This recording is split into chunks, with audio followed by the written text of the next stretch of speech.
I want to make it very clear in the beginning, I'm not anti-government. I don't believe in terrorism. And I want to make it especially clear that there are a lot of good people in the FBI and the CIA, naval intelligence, army intelligence, military intelligence, NSA. Unfortunately, there are a few key people in key positions who have made a difference, a big difference, in what's happening in America today. So, looking back, my personal experiences, I retired from the FBI March 1979. At that time, I was in charge of the FBI Los Angeles Division. I had more than 700 personnel under my command. The Attorney General of the United States, Griffin Bell, asked me after I retired if I'd coordinate security for the Pan American Games. I did. I was a consultant in the 1984 Los Angeles Olympics. I was a consultant for former Governor Jerry Brown, California Narcotic Authority.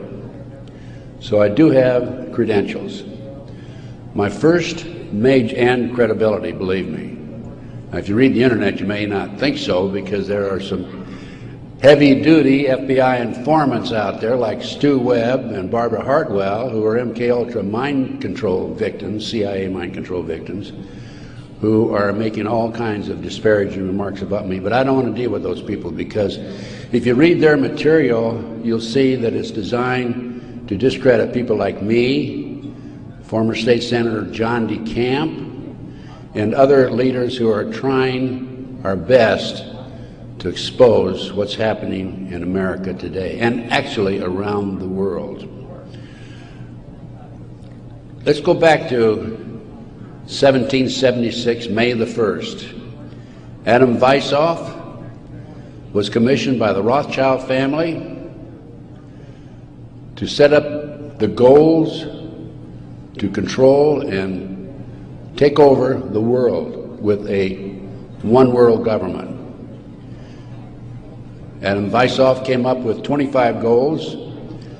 Among these goals were control the press, corrupt the youth through sex and drugs, elect our own people meaning the Illuminati, to key positions in all levels of the government, city, county, state, and federal. And it goes on. The final goal was to take over the world, the one world government. Information is very well documented by William Guy Carr in his book, Pawns in the Game. When I retired, I had no idea what was going on. I had no idea about the Illuminati. I had no idea about Adam Weishaupt. However, my first major investigation when I returned from Puerto Rico was a Dr. Jeffrey R. McDonald case. He's a former Green Beret doctor who was convicted of murdering his wife and 2 children at Fort Bragg, February 17, 1970. He'd been tried and convicted and sentenced to 3 consecutive life sentences. I was asked by the defense team to investigate the case because they claimed that Dr. McDonald was innocent. I said I would, but if I learned that he murdered his wife and 2 children, I would discontinue my investigation, no longer become involved. I want you to know I'm still working for Dr. McDonald. He is an innocent man. Now, once I became involved in the case, I had to read everything, and I learned that evidence was lost, evidence was stolen, evidence was altered. An FBI agent, Paul Stombaugh, lied before the grand jury. And most important of all, Colette, the wife, had skin where she had fought off the assailants under her fingernails. That skin was handed over to William F. Ivory, the chief investigator for the Army, and it has disappeared. 10 months into the case, October 25, 1980, I through a series of circumstances, I don't have time to go into the details now, obtained a signed confession from one Helena Stokely. I had 3 sessions with her, 10 days each, total of 30 days. Helena told me that Dr. McDonald did not commit those crimes, that they were committed by her satanic cult group. And I said to myself, what's this all about? I don't know anything about Satanism. I read about it in the Bible, of course, and that's about it. But as I delved into the case, I learned that drugs from Southeast Asia were being flown into the United States to various military bases in plastic bags in the bodies of the dead GIs. I further learned from Helena that her satanic cult group was involved in distributing these drugs up and down the East Coast. They were mad at Dr. McDonald because he was abusive to the cult members and the GIs who went to the civilian hospital where he was moonlighting for relief of some sort. So they went in and attacked him that night. There were a total of 7 involved in the crime. She named them all for me. Right now, today, I know where some of them are located. But to further check and document this, I went to the UCLA library, and I found out, in fact, in the Time magazine, January 1, 1973, there was an article about bringing drugs in plastic bags in the body cavities of dead GIs.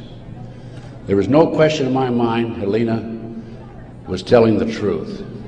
I gave her a polygraph test, and she passed. I had her examined by a psychiatrist, and she passed. And as a matter of fact, the government themselves had given her a polygraph examination early in their investigation before I entered the case. And Byzantine, the Army polygraph operator, said that she thought that she was telling the truth. She thought she was there that night. Now, the most recent series of events in the McDonald case, now I'm telling you a little bit about the McDonald case because that's what woke me up as to what was going on. It was after that I started researching and went back and found out about the Illuminati. Illuminati/Satanism. It was after that I learned considerable more about what was going on. And the most recent information, Dr. McDonald, who's been in the penitentiary for some 25 or 26 years now, appeared before a parole board just 2 days ago, his first that he's ever appeared before a parole board. And the reason he had never appeared before is because, in his opinion, had he appeared before, it would be an admission of guilt. In this particular instance, he still claimed he was innocent, but he did appear before the board because he's a newlywed individual with a woman named Kathy. And of course, if you read the papers in the last 2 days, his parole was turned down, and the parole board made him eligible for another hearing in 15 years. This poor man not only lost his wife and 2 children, he has served 25 years in the penitentiary and another 15 years to go. He's 61 years old. I am still working the case. What are the latest developments on the case? In 1997, the judge, federal judge, agreed to do DNA tests. And they chose 15 individual pieces of evidence to be examined. However, the judge said that when you open the evidence envelopes, only the prosecutor can be present. Well, they opened the evidence envelopes. The prosecutor did. How many do you think were empty? 5. 5 evidence envelopes were empty. The skin under Colette's fingernails would have established Dr. McDonald's innocence alone. Now we have DNA authorized in 1997. Here we are in 2005. They still have not completed the DNA test. From the McDonald case, the next case I worked of a major consequence was the McMartin preschool case in Manhattan Beach, California. The children there claimed There were tunnels under the school. They were taken into the tunnels and through the tunnels up into the trap door of a bathroom in a triplex next door, placed in automobiles and prostituted in the community. These are 2-, 3-, and 4-year-old children before they entered kindergarten. In addition, the children claimed that they were flown into the mountains where they were involved with adults in robes, black robes, chanting, candles. They talked about the brown babies who were cut up, actually sacrificed. And in checking into this and researching this, of course, this was obviously a satanic ceremony. The McMartin family, who owned the preschool, they were tried of Dre Bucky and his grandmother. The grandmother was acquitted, hung jury on Ray Bucky. The second trial, another hung jury. I had an opportunity in 1990 to gain control of the school. Now, the school had been given to Danny Davis, the defense attorney, and he had sold it, even though he made $15 million on the case, by the way. He had sold it to a contractor who was going to tear it down. When I learned this, I contacted the contractor. I said, I want to be given an opportunity to go on that school and look for the tunnels. The authorities had looked for them in 1987. They said they could find no tunnels. Along with some of the parents, we hired Dr. Gary Stickle, UCLA archaeologist. He hired his crew and brought them in. And in 34 days, Dr. Stickle said there had been tunnels under that school. They were covered up, and they were covered in. An informant of mine told me that there was an abandoned satanic site in Crestline, California, up in the mountains. I went up into the mountains and obtained photographs, of the site. I have a lecture that I give where these pictures are available. It's called Gunderson Chronicles number 2. It's a 4-hour lecture that I gave in Kansas City a number of years ago, which shows this abandoned site and also pictures from the McMartin Tunnel school dig. From there, I became involved in another case, very frightening case, because I established, with the help of people like John DeCamp, former state senator in Nebraska, that we have in this country today a covert military criminal enterprise, government enterprise, primarily by U.S. military intelligence, that is operating full throttle, and everybody refuses to investigate it. In the Nebraska case, it's called the Franklin Cover-Up. This is the book here that John DeCamp wrote, by the way. It's all documented in there. And in that particular instance, they were taking children out of foster homes, orphanages, Boys Town, driving them from Omaha, Nebraska to Sioux City, Iowa, 184 miles away, placing them in private jets and flying them to Washington, D.C. for sex orgies with prominent people, including congressmen, senators, and certain people in the White House. It's well documented. I have personally talked to Paul Benassi. I had a 5-hour interview with him. It's a tape that's available. I don't have it with me here, but you can order it. I have a 5-hour interview with Paul that he gave me in 1993. Paul told me how he was used. He was part of the kidnapping crew and was used as a decoy when he was 10, 11, 12 years old in parks, shopping malls, to attract the children over near where the adults were in a car waiting for them. They throw them in the back seat, chloroform them, and make off with them. Paul also told me that these children Many of them become sex slaves.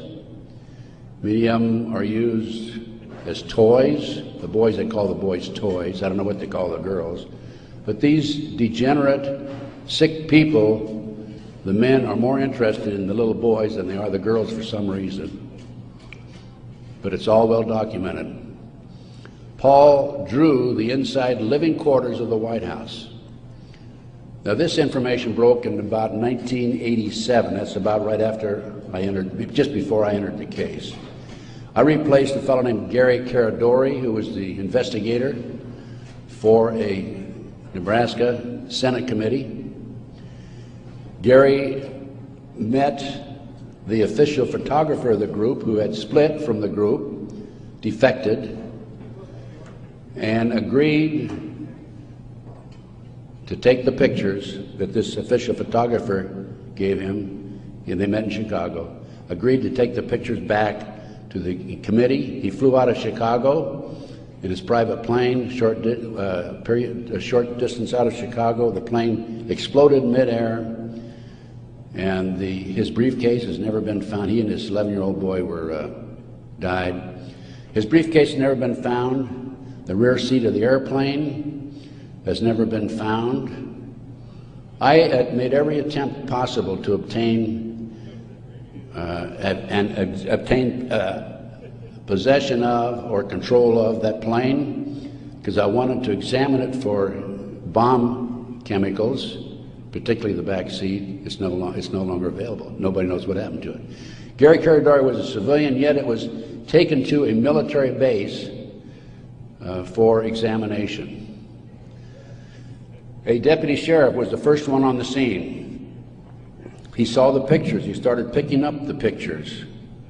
An FBI agent came along, took the pictures away from him, told him to keep his mouth shut. He started talking to a few people. A year later, his wife was murdered. He's no longer talking. This international child kidnapping ring, I later learned, was out of Washington, D.C. It was very active, and the organization is known as the Finders. And I have a report on the Finders back there. Everything I'm telling you is documented, by the way.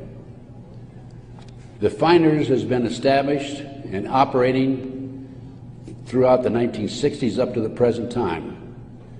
It was exposed in 1987. They moved their operation to Wichita, Kansas, and they're operating right today in Wichita, Kansas. I have taken my report to the FBI half a dozen times, demanded an investigation, and I have yet to be interviewed. So we have the Finders, we have the Franklin cover-up, which documents what I'm telling you. We have the pawns in the game. Pawns in the game is the Illuminati. This is the Illuminati/satanic movement in this country today. And the last thing I'm going to mention in the way of a book is why Johnny can't come home. Johnny Gosch was, September the 5th, 1982, a newspaper boy on a Sunday, and he was about to deliver his newspapers in West Des Moines, Iowa. He never delivered any newspapers. He disappeared. The mother, Noreen Gosch, was dumbfounded, didn't know what happened, demanded an investigation of the FBI and by the West Des Moines Police Department. The chief of police in West Des Moines said to her, even though he's disappeared, we do not have any witnesses who saw him being grabbed and placed in a car or being taken control of. So we're not going to investigate it. The FBI used the same premise. They refused to investigate it. Now, I've been involved in kidnappings in the FBI, and I can tell you that it's automatic within 24 hours, at the end of 24 hours, that we had to go in my day, this was back in the 50s, 60s, and 70s, we had to go in and start investigating the case after they've disappeared for 24 hours. Today, As I stand here and you sit there, the children are disappearing in this country at the rate of 83 per hour. That's over 700,000 children a year. Now, I can go back to July 1982. The Reader's Digest claimed there were 100,000 children disappearing every year. There's another statistic that I find very interesting, and that is that it is estimated 2,500 children are kidnapped and murdered in this country every year. That's an unbelievable figure. Yet, the FBI refuses to investigate it. Now, after the Nebraska case, and part of the Nebraska case, most recently, we have a young man named Jeff Gannon, who has appeared in the White House using a fraudulent press pass. This has happened within the last month. Certain people in the White House were questioning him and were suspicious of him because when he would engage in a press conference with the president, President Bush, he was asking what they called soft questions. Soft questions meaning the president would have an answer for them, he'd look good. Somebody started checking into his background. They learned that he was actually an individual named Jim Guckert. This is all on the internet, by the way. And Guckert had a homosexual website. So Jeff Gannon is an alias of Jim Guckert. Now his picture appeared in the internet, and he is believed to be Johnny Gosch, who was kidnapped September the 5, 1982.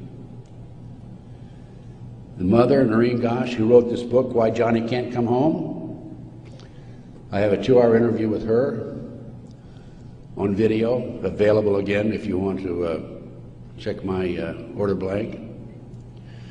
She did not sit still for this. Can you imagine if the 83 mothers of children who disappear every hour would do what Noreen Gosch has done? We wouldn't have this problem today. She went to the FBI, demanded an investigation. They refused to investigate. The police refused to investigate because the case tied into the Franklin cover-up. Some of our top politicians in the country, leading businessmen, Harold Anderson was identified by the children, past publisher of the Omaha World Herald.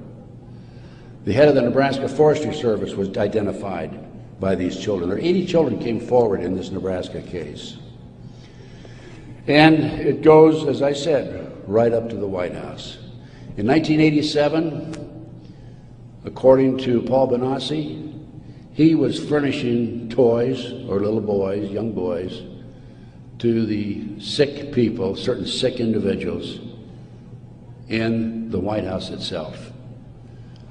I have the names of some of these people. No need to mention it here. Some of them are mentioned in the Franklin cover-up. But it does appear that Jeff Gannon is, in fact, Johnny Gosch. Noreen Gosch, the mother, has looked at the pictures. She believes it's Johnny Gosch because he has a scar on his right cheek about the size of a nickel. It's white. Gannon has a scar there also. Little Johnny Gosch had a birthmark on his left chest about 8 inches long. From looking at pictures of Jeff Gannon on the internet, it appears that he had a birthmark at one time, and there's been an attempt to erase it. I personally talked to one of the youngsters who was involved in this network. I've talked to several of them. And he assures me that Jeff Gannon is, in fact, Johnny Gosch.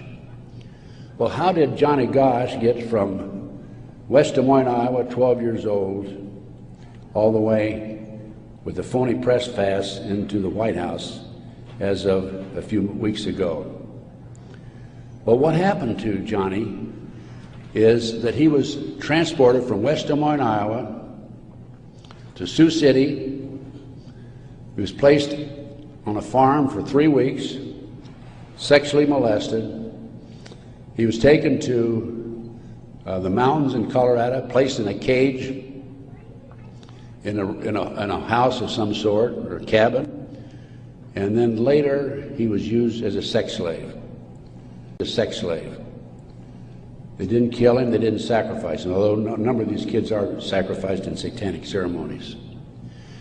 Now, he escaped with another young man. They stole a car, and in 1997, Johnny knocked on his mother's door at 2:30 in the morning, Noreen Gosh, and said he wanted to talk to her. He was there with another young boy. He came in, he told Noreen, he says, "Mother, I was kidnapped.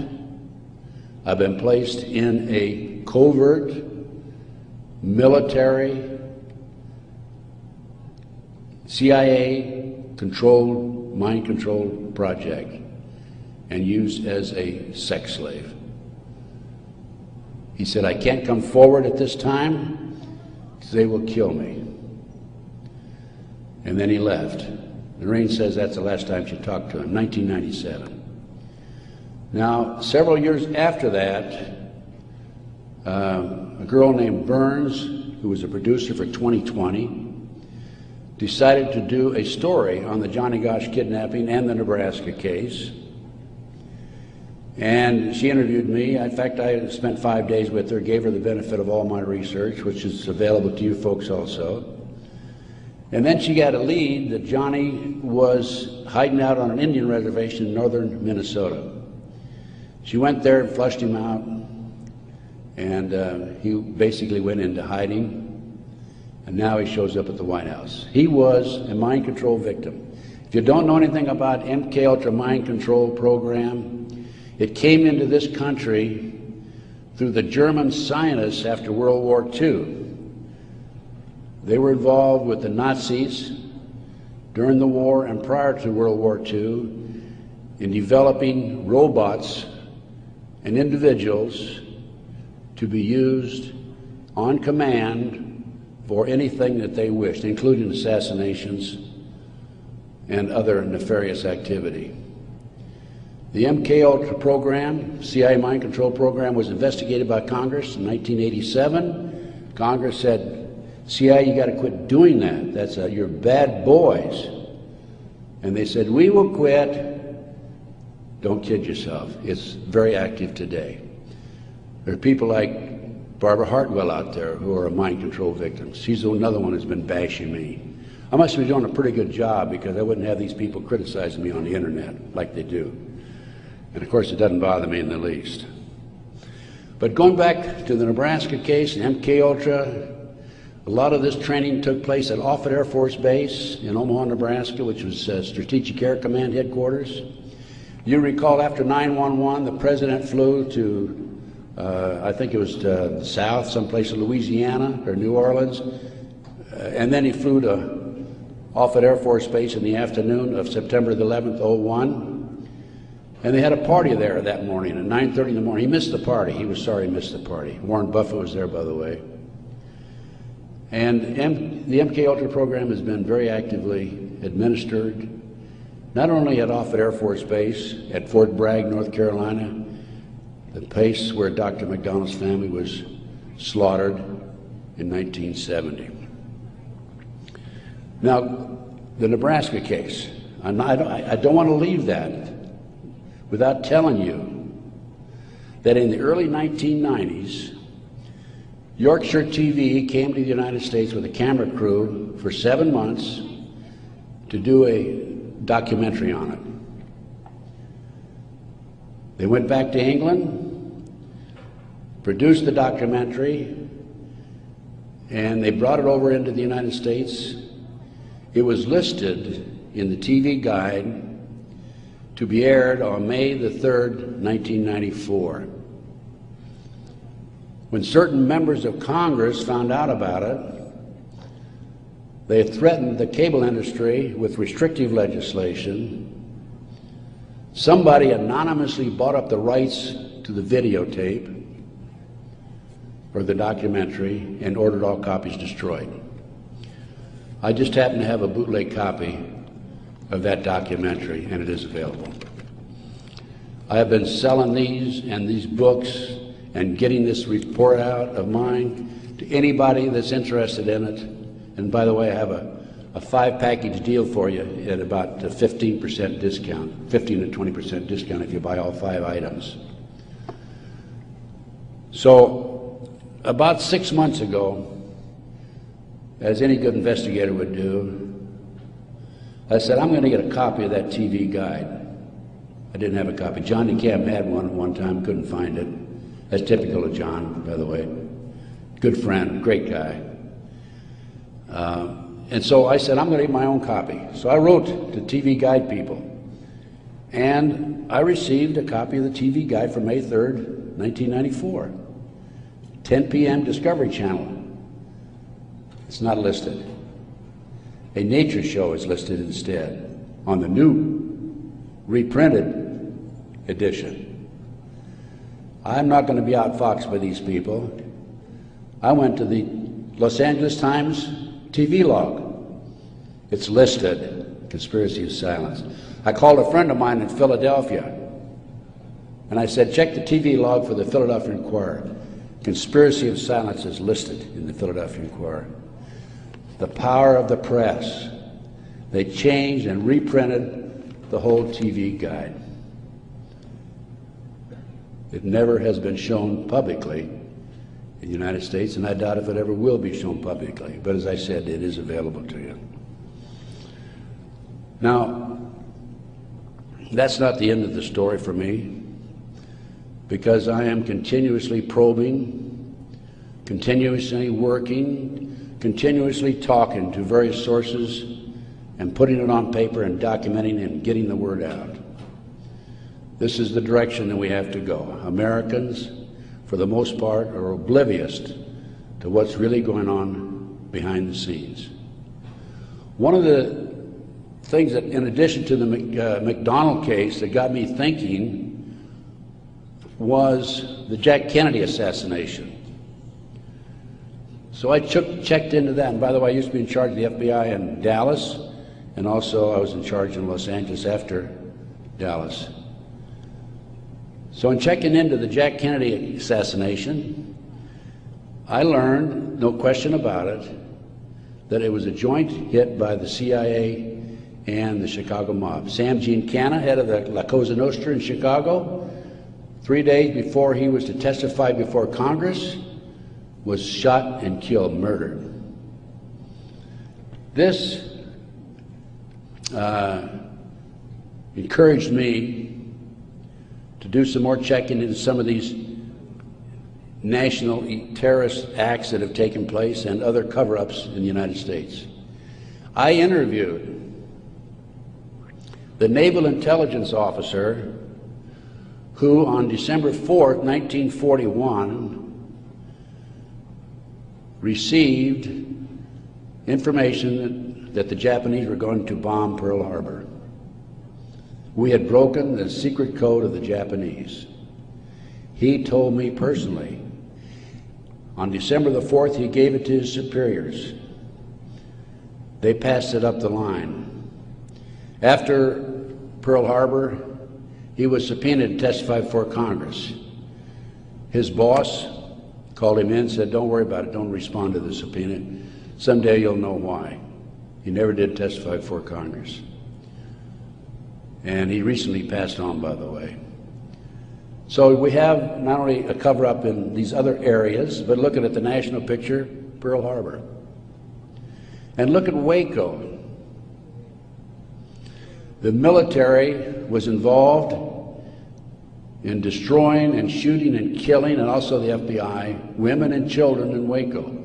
They used tanks, military tanks, in violation of posse comitatus, which is a law that says the military cannot be used to enforce a civilian population. They got away with it. There's an interesting story. I did some research on Waco. As I've told you, I've done a lot of research. And in many instances, I've not only been there, I've done that, and I've been on the scene. I've spent most of my retirement money investigating these matters, including Oklahoma City, and I'll go into that in just a minute, 911 and so forth. But in Waco, there were 4 BATF agents who were shot and killed. Some of the Branch Davidians were tried, sentenced for these, quote, murders, and are serving prison terms today, probably for life. In researching the 4 BATF agents who were shot, I learned every one of them was shot in the head. Now, for those of you who have been in the military, that's a sniper shot, no question about it. One of them, the bullet, the trajectory of the bullet was from above, down through his lip, and into his body, probably from a helicopter. It's interesting to note that these 4 men, BATF agents, at one time were all bodyguards for former President Bill Clinton. That was Waco. Ruby Ridge. Randy Weaver was set up by a BATF, Bureau of Alcohol, Tobacco and Firearms, informant. He bought a shotgun that was about 1/4 of an inch too short by law. They arrested him and served him with a warrant. He refused to appear before the courts, and they sent an army after him. Horiuchi, the FBI sharpshooter, shot and killed his wife while she was standing in the doorway. He used to brag about what a great shot he was. Another instance where they tried to railroad a good, loyal American who fell in a trap. And then we have the 1993, continue with the great conspiracy. I call this a great conspiracy, and that's what it is. Car bombing of the World Trade Center. I have a copy of the New York Times, October 28, 1993, and in the article, this was reporting from the trial that took place, an FBI informant named Salam, who was in among the terrorists, testified that he was commissioned by the terrorists to put the bomb together, the car bomb together, to bomb the World Trade Center in February 1993. And fortunately for him, when he met with the terrorists, he wore a body mic, so he could record every word that was said. Unknown to the FBI, when he met with the FBI, he also wore a body mic. That was probably what kept him from being set up and framed and sent to prison. This is actually in this newspaper article. He went to his FBI superiors, says, "I've been commissioned to put the bomb together. We're going to use a dummy bomb, aren't we?" And he was told by his FBI superiors, "No, we're going to use a real bomb." Now, I don't understand why Congress and Senate, investigators, and our leaders in Washington, D.C. are not jumping up and down over that situation. The FBI not only knew in advance of the car bombing, they furnished the ingredients for the bomb. Why doesn't somebody take some action in that area? Why doesn't somebody investigate this international child kidnapping ring being operated by the CIA? Why are these congressmen voting on bills like the Patriot Act, which takes away many of our constitutional rights and civil liberties, in the best interests of, quote, protection for our country and protection from the terrorists? Let me tell you something, ladies and gentlemen. There are people in our government, a rogue outfit, whatever, I'm not sure, who are actually behind these terrorist acts. And the reason they're behind the terrorist acts is so they can pass bills like the Patriot Act And the reason the congressmen and the senators vote for these stupid bills, stupid by our terms and our definition, is because many of them have been set up and framed through sex and drugs. So then we have Oklahoma City, 1995. I personally made 2 trips to Oklahoma City. I investigated Oklahoma City. Because of my report, the defense attorney for Timothy McVeigh sent 2 of his investigators to interview me. I spent 4 hours with them. Actually, I got a lot of information out of them. For example, they told me that they were allowed to tour the remains of the Murrah building in Oklahoma City in the presence of a U.S. Marshal, but they were not allowed under any circumstances to take soil samples or to pick up any evidence for examination. Stephen Jones was their attorney. I heard that they were going to tear down the building. Now, you can trace bombs through what they call the taggants, the chemicals. When I heard this, I called John DeCamp. I said, John, we've got to prevent that building from coming down. And I actually called an outfit in Chicago, the Pat Kennedy Group, who were specialists in examining evidence of this type. And John called McVeigh's attorney, Jones, and because John had a client he was representing who was involved in the case, Jones said, I'll handle the paper, we'll have a hearing, we will prevent that building from coming down. The next thing we heard, the building was coming down. John called Jones, what's going on? And he had no good answer for it. That was evidence. I've been at many a crime scene, and it is critical that the evidence be preserved.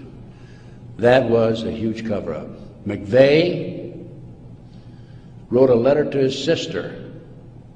McVeigh was in Special Forces. The government says, military says, oh no, he flunked out. He didn't flunk out. He was recruited out of Special Forces, according to him, a letter he wrote to his sister, to be trained to be a CIA assassin and also to work for the CIA international drug operation, both against the competition and for the CIA pro-drug people. McVeigh was, in my opinion, an MK-Ultra mind control victim. He was visited in prison in Oklahoma and in Colorado by Dr. Jolly West. This was secret, by the way. I happened to find out because I made some phone calls to the right people. Jolly West was one of the foremost leaders, along with Sidney Gottlieb, in the CIA's MK-Ultra mind control operation. Why would somebody like Jolly West go interview McVeigh, not only in Oklahoma but also in Colorado during the trial? Because he was a mind control victim himself. At one time, it was reported, I think in the U.S. News and World Report, that McVeigh had a microchip in his buttocks. Our military reportedly have been using microchips to keep track of their soldiers. The bomb in the truck allegedly was a fertilizer bomb. The government first announced that it was a 1,500-pound bomb and then a 2,500-pound bomb, and I think it ended up being 4,800 pounds. That bomb that was in the truck destroyed half the building. A 4,800-pound fertilizer bomb, ammonia nitrate fertilizer bomb, dissipates and did not have the potential, the possibility of destroying that much of the building. After the Oklahoma City bomb went off, I had a call from a friend of mine, Michael Riconosciuto. For those of you who are making notes, look up in the internet, R-I-C-O-N-O-S-C-I-U-T-O. Michael Riconosciuto. I've been working with Michael since the early 1980s, 82 is when I first met him.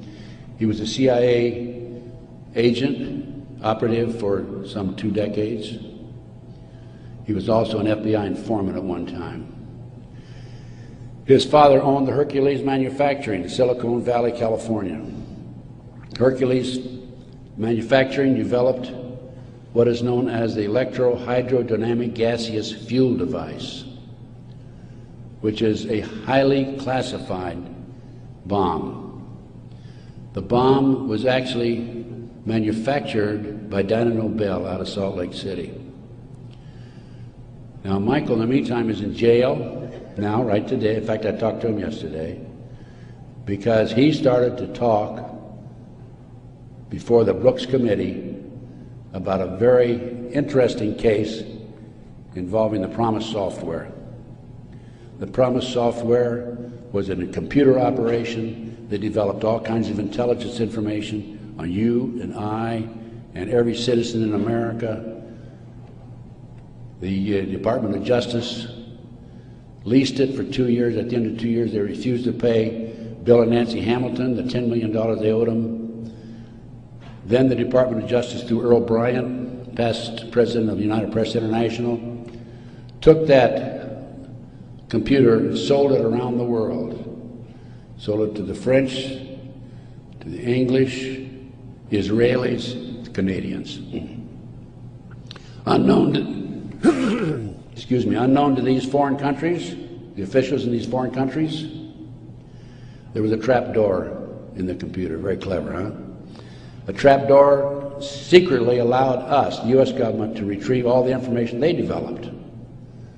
Michael Reconnaissance was the CIA agent who developed the trap door in the Promise software computer.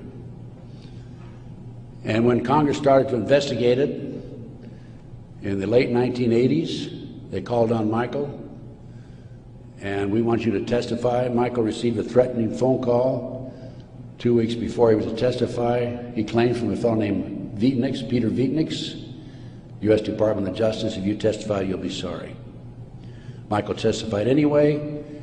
A few weeks later, was arrested for drugs, is now serving a 30-year prison sentence because he dared to expose these nefarious activities by this rogue criminal enterprise operating within the confines of the U.S. government. I got off a little on, I gave you a little background on Michael. Going back to Oklahoma City now, I want you to understand who Michael is. He's not some guy walking down the street with a grocery basket looking for a recycling center, okay? He has credibility. Now, Michael called me right after the Oklahoma City bomb went off, and he said, Ted, he called from prison, by the way, that's my bomb, meaning that Hercules developed it. That was not an ammonium nitrate bomb.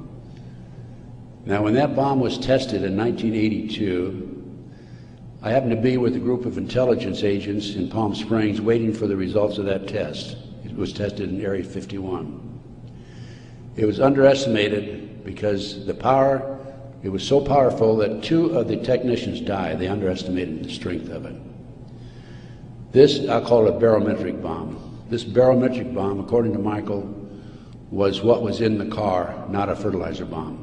I have an Oklahoma City report on that. So what did I do as an investigator? Well, I went to the Pickaninny Arsenal in New Jersey, and I gave him the contract number, which I obtained through a science magazine.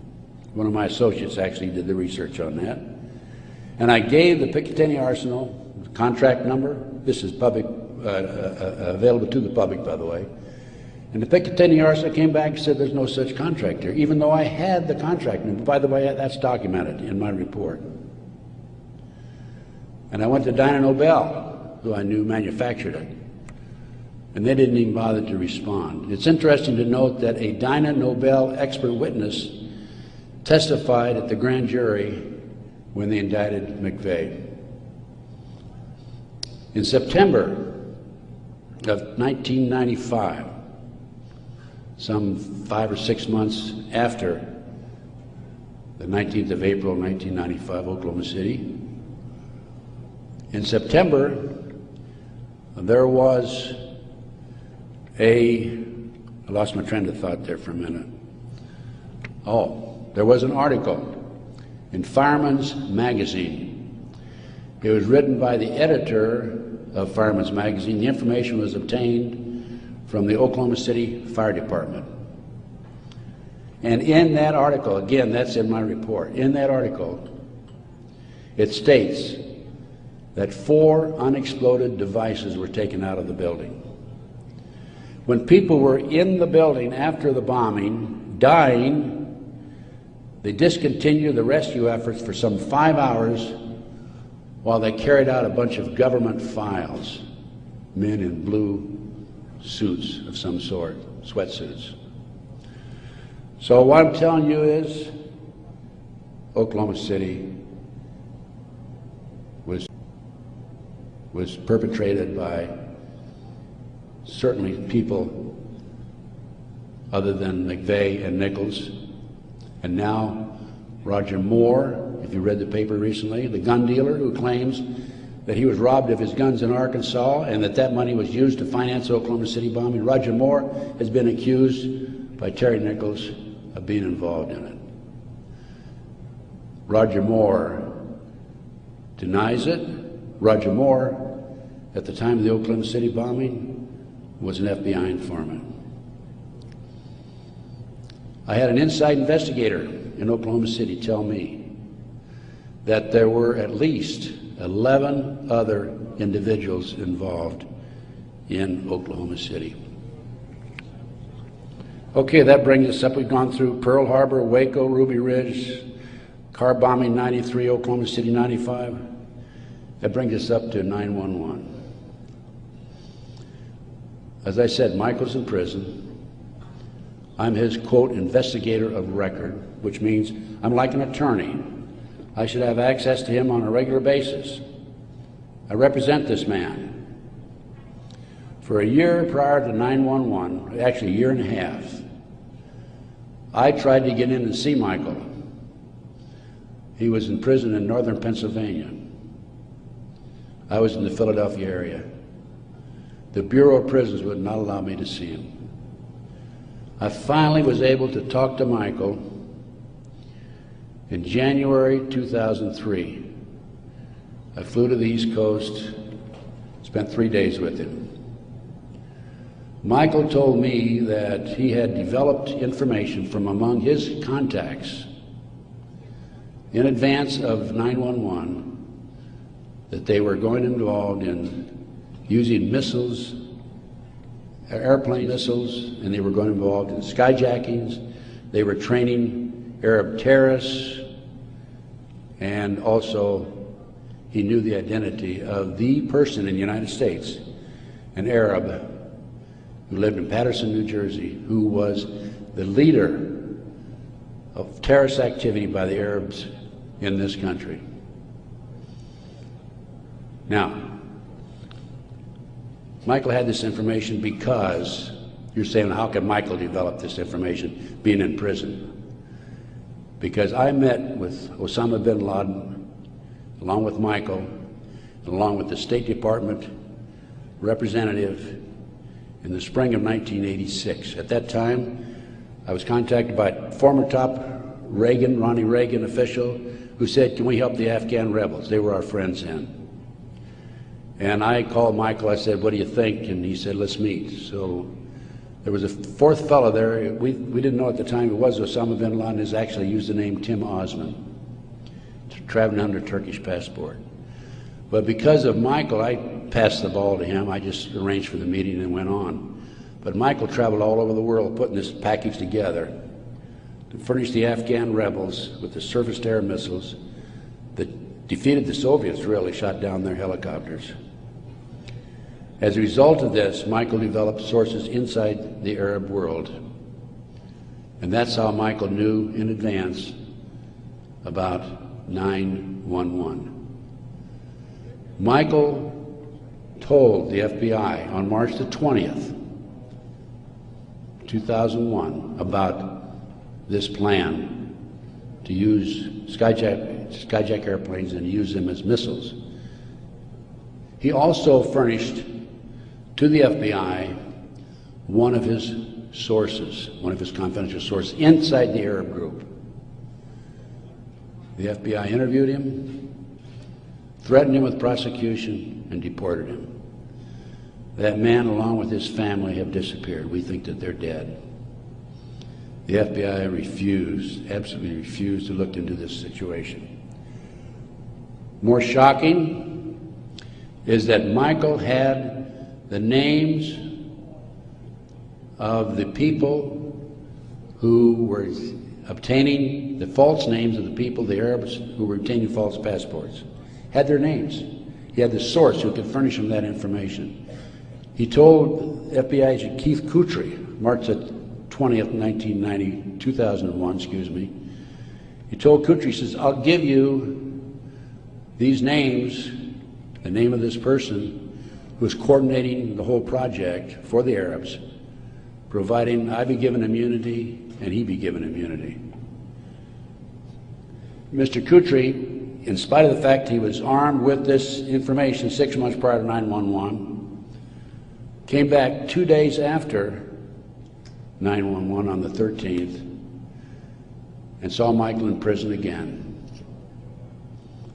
He accused Michael of being anti-government, anti-FBI, being a publicity seeker, and so forth, being disloyal. And so Michael, of course, didn't have much to say after that. Michael's still in prison, as I said. But we had this information, the FBI had this information, did nothing with it. Kutry admitted on September the 13th, admitted that the FBI did nothing with it. So after I visited Michael, excuse me, 2003, I felt it was important that I confirm that the FBI did meet with him. The Bureau of Prisons would not furnish Michael with the visitors list to confirm it. And so I started writing letters to the FBI through Senator George Allen. Oh, thank you. Thank you. And to confirm that he did in fact meet with them, I wanted to document it. I also asked for the identity of the other agent who was with Agent Kutry. And I had a terrible time. It took me a year and a half writing letters to the FBI to get them to admit that they'd interviewed Michael on March the 20th, 2001. I finally did have that information. That information is available again in one of my reports, my terrorism report that I have in the bag. So that basically brings me up to the present time. I think my time is up. But I feel compelled, as a former FBI agent, I had all this training, and I feel compelled to do everything I can to educate as many fellow Americans as I can as to what's going on behind the scenes. We have been operated and orchestrated primarily by U.S. military intelligence, covert criminal enterprise involving the FBI and the CIA, active in this country today. It's being covered up right from the beginning. They're using FBI informants to set up and frame people. By the way, they tried to frame me on a drug deal back in 1984. It didn't work. The girl that they used to try to frame me contacted me, said, I need to meet with you. We met, she told me the whole story. I took a signed statement from her. Her name is Pam Fawcett. And I said to Pam, Pam, you're working for these people, the DEA and the FBI, and Modesto, by the way. She was making phone calls to me. I said, you're working with the people trying to set me up. Why have you, and of course, in the phone calls, she kept saying, trying to get me to make admissions that had knowledge of a felony, and I wouldn't. I said, I don't have any knowledge of that. Or was involved in a felony, actually. I said, Pam, look, you were working with these people for 6 months. They gave you $2,000. You had the run of the FBI office. You had your own coffee cup. Why did you come to me and tell me this now? And I'd helped her, give her a little advice about her 14-year-old son in the interim, you know, talking back and forth as any individual would do who might be able to help.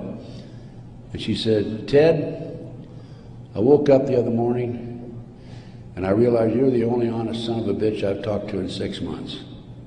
Those were her exact words. The FBI not only tried to set me up on a drug deal, I've also been the victim of 4 separate investigations. They tried to set me up on a fraud case in Dallas. And most recently, very frankly, I've been under surveillance, heavy surveillance. I've had illegal entries into my car, into my apartment. There's been attempts to gas me within the last month. And I was able to anticipate it and avoid it. But they don't want people like me out telling the truth. And that's what I'm doing. And I will not stop. I will continue to do so in the future. So that's basically it. I brought you from 1776 to the present time.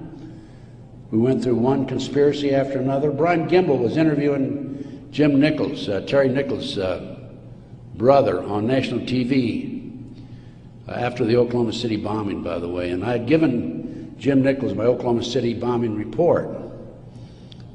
And Jim said to Brian Gumble, he says, have you read Ted Gunderson's Oklahoma City report? And Gumble says, oh, Ted Gunderson's a conspiracy theorist. I want you to know I'm not a conspiracy theorist. I'm a conspiracy realist. It is there. All you have to do is get your own website, get your own internet, go out. There's a lot of disinformation out there, but you can pick out what's really solid and what's really truthful. And I have 25 years of research on that back table back there. And if you buy any of my reports or this videotape or any of my material, I want you to make a promise that you will make copies and distribute it far and wide. We need to wake up America. Right now, let me emphasize again, I'm not anti-American. I don't believe in violence. I believe in change through legal means. But we need to wake up an apathetic, sleeping society that is active in America today. And this not only ties into MK Ultra, CIA, it ties into Satanism. There are approximately 4 million practicing Satanists in America today involved in the Nebraska case. And I can go on about satanic cults for another hour, but I think my time is almost up. I might mention that, speaking of Satanism, there are between 50 and 60,000 human sacrifices, according to 3 different sources, in this country every year. The satanic cults operate secretly. The satanic cults are, along with our covert criminal enterprise within the government, a serious threat to our society. And I thank you very much.